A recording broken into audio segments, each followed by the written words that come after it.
If there's one thing I really hate, it's when people use these little cordless mics and instead of clipping them to their clothing, they talk into them. And often I see it with the lapel mics, like these little tiny ones. I mean, come on, man, just clip it on, get her going, as they do the same thing. Like I'm being ironic, right? It's a big day. This is holy cow. I'm not really sure what to say about this. I'm sporting the dog philosopher work gear for the last time. So I've mentioned numerous times in my videos that I'm a professional dog trainer and I'm changing careers. And today it's the beginning of April, and today was my last appointment with my very last client. And it's emotional, if I'm being honest. It's a bit emotional for me. I have spent basically 11 years as a dog trainer, 10 years running my business. I did a year apprenticeship at a dog school learning to train dogs. Um,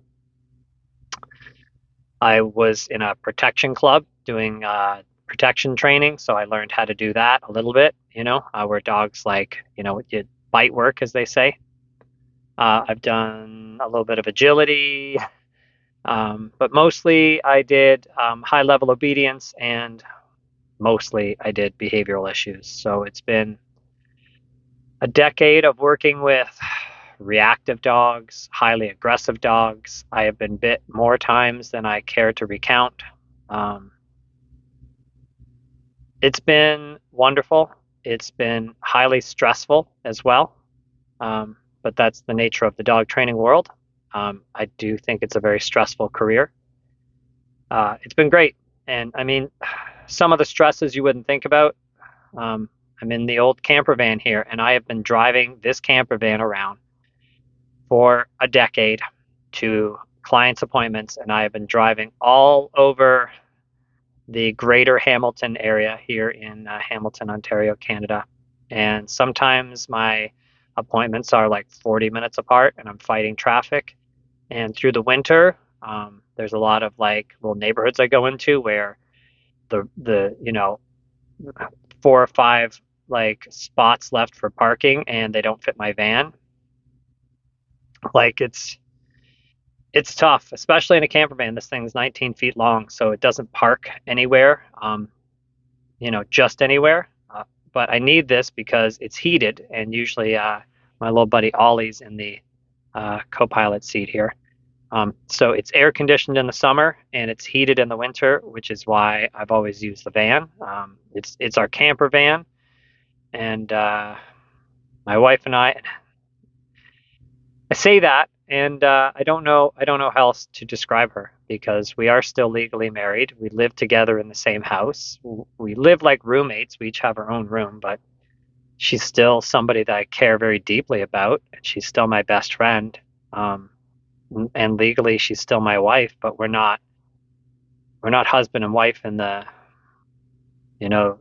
commonly accepted concept of that. Although maybe we are, because I maybe this is a hot take, as they say, but I think a huge amount of couples out there are in sexless, passionless uh, relationships. Passionless, yeah, I think that's the word. Um, Maybe that's where a lot of people get to, and maybe people are like, yeah, but that doesn't last forever, and then you have this deep affection for each other that sustains you. And that's cool, man. That's cool if you're in that kind of relationship, but that's not what we wanted. Like, I want a relationship that is passionate and where you're committed, like you're excited by the other person, and that sort of dried up for us. We started to live our own separate lives and have different things that fulfilled us, and our paths basically split and went in two different directions. And maybe some people would stay together. I actually know people personally that are together, are married, and just live two separate lives, and that's okay with them, right? And I mean, I get it because right now my wife and I are doing the exact same thing. We're leading two different lives and living together in the same house, and it's very comfortable. And it's a house that we both worked to pay for and to invest in and take care of. And it is what it is. There's just a lot of mixed emotions right now. This is the end of an era for me. And it's the last time I will don the garb. And one of the things I'm doing today is I'm cleaning out the van. So in the van here, I have a whole bunch of bins back here with all of the dog training gear, different collars and training lines and all sorts of stuff that I bring with me that I need to have when I'm dealing with clients. So I've had a whole bunch of dog training stuff in here. One of the drawers in the back there is just spare clothes because sometimes I've been caught out in the rain or a dog jumps all over me at a lesson covered in mud and fucks up my pants and my clothes, and I've got to get changed because I can't show up at the next appointment with muddy clothes on. And I have rain gear in here, and I have like super cold weather gear, like this huge, heavy jacket with the Dog Philosopher logo, and like a pair of snow pants because I'm often outside in the winter doing like off leash training or something. So I'm kind of prepared for all weather, all conditions, and then a whole bunch of dog training gear in here. And in the back is a crate. It's a two dog crate because it was Chickpea and Penny's crate for many years. And then Chickpea and Ollie could be trusted out of a crate, but Penny can't be. And Penny doesn't always get along with the other dogs, so she's crated. And when I take a road trip, if I take any more road trips, who knows? Because the world economy just sucks right now, and the price of gas, like I feel like it's deja vu, like it's 2022 towards the end of the pandemic all over again when the price of oil went up to like over $2 and the price of gas, or sorry, the price of gas went up to over $2 and the price of gas is again over $2 in many places all over Canada. So no road trips in the future. Plus this van is still old and I'm still getting some weird vibration when I go over 105 like on the highway. So I don't really want to go far, but I'm also just jonesing for a road trip. Anyway, that's a long way around of saying when I take a road trip, I just take Ollie with me. And because I'm not dog training anymore and I don't need to take Penny with me anymore, the crate is coming out of here today. And we've had one side of the van available. Like there's seating back there and there's a table that pops up and there was like bench seating on both sides and windows on both sides of the back of the van. And it used to let in a lot of natural light. And when I say used to, I'm talking about the very first year we had the van when it was just my wife and I. Then we got Chickpea and then we got Penny. And then I built the custom crate because it was easier than bringing these collapsible crates we had. And that crate that I have built has been in the back of the van now for almost a decade. And today is the day. I'm taking the dog training stuff out of the van. I'm taking the crates out of the van, and it's going back to just being a van. And Ollie doesn't need a crate, so if I travel, he just sleeps on his little bed here. And that's it. And it's the end of an era, and I'm not sure how I feel about it. And I'm working at a gym now as a fitness trainer, and I had my first few clients this week, and it was awesome. It was awesome to train with clients, and it felt very natural to me, and it's very similar to coaching people for dog training. I'm just coaching people for something else, but something else that I've got a lot of experience in. I've been strength training and weight training longer than I've been dog training, so it was very comfortable to take people through exercise routines. I've been doing this for many years, so that was awesome, and I feel at home. But I'm probably making about $500 a week right now because I don't have a lot of clients. Not even 500 a week. I'm probably making 500 a paycheck every 2 weeks. So I'm making like $1,000 a month right now. And I'm at this job like 40 hours, right? But you're only paid for the time you work with clients. But that's okay. I'm trying to build up a new career. So I know I'm starting at the bottom, but like part of me just goes like, what the hell, dude? You're leaving a career where you could earn $60,000 a year was what I was roughly earning between 50 and 60,000 working, you know, 45, 50 hours a week. And now Now I'm working 40 hours a week and I'm going to make $1,000 a month in the beginning. And part of me feels like I'm insane. I'm basically throwing a very viable, busy dog training business into the garbage. But what I'm also throwing into the garbage along with that is my stress and my anxiety and all the issues that this job has brought. And I made a video previously talking about why I'm not moving forward with dog training or dog ownership after our dogs pass away because it's too expensive. And in essence, all of the dog problems I've ever dealt with my clients, every single one of them can be traced back to the same core problem, and that's that we own dogs. Dogs don't asked to be owned, right? So we want to bring an animal into our home, and then it's going to do a bunch of animal things. It's going to chew on stuff. It's going to steal food off your counter. It's going to bark. Depends on the dog, right? It's going to do a bunch of stuff, and people call me in to subdue that stuff. That's mainly what I do.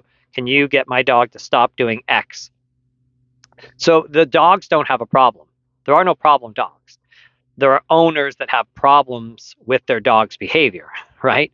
And then that's my job to stop it. And the reality is, if you're going to take a dog in, it's your home, you're footing the bill, right? You're paying for the dog and supporting it and giving it free health care and a free place to live and free food and toys and a bed and a crate and all that stuff.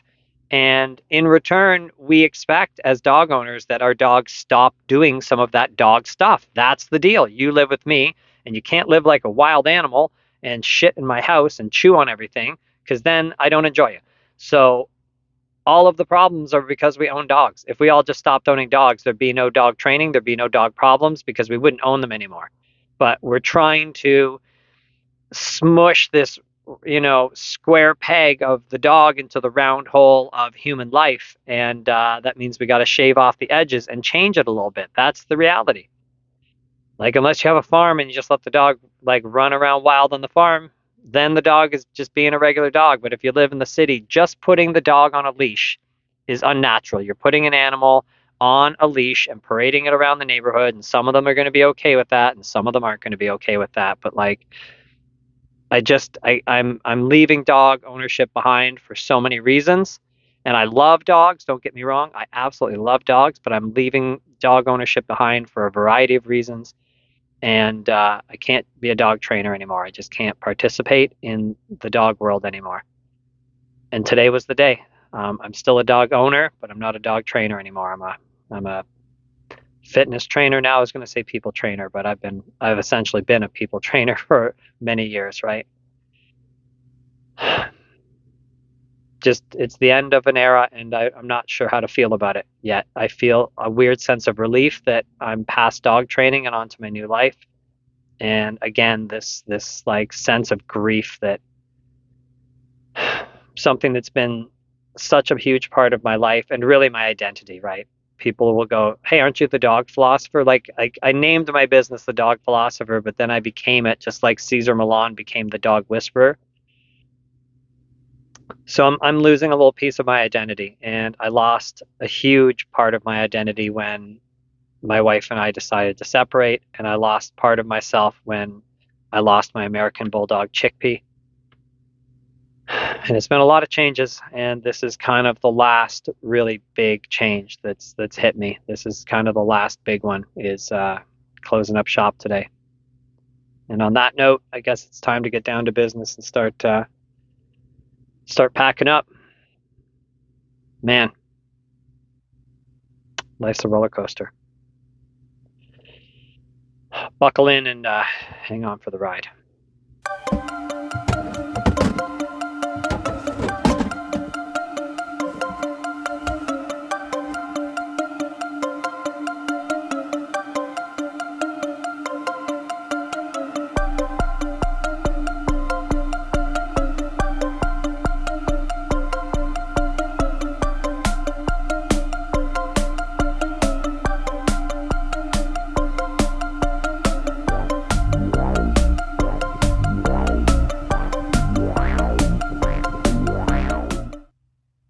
Well, I have to admit that was a lot harder than I was expecting it to be. I definitely need a hot cup of coffee right now. Um, it really sort of hit me. I ended up shedding a few tears this afternoon as I was packing my stuff up. um, it wasn't just the reality of closing my business. That's one part of it, but as I'm kind of putting all my clothes away and stuff, and I keep seeing my logo on everything, it was really that wake up call that everything I've worked for over 10 years, I'm now letting go of. But it was more than that. It was the last piece of my identity, my former identity, right? For the last, well, a little more than a decade, I was a husband. I was the owner of Chickpea, the wonderful American Bulldog, and I was the dog philosopher. I was a dog trainer, and yeah, today was the reality hit me that it was the last piece of that old identity that I had to let go of today. So yeah, there was a lot of emotions that came with it. I guess I shouldn't have been surprised, but I was. Uh, yeah, I don't know. Onward and upward from here, or maybe sideways, maybe down. Who knows? But life is definitely a lot different than it used to be for me, and I'm just trying to take it in stride.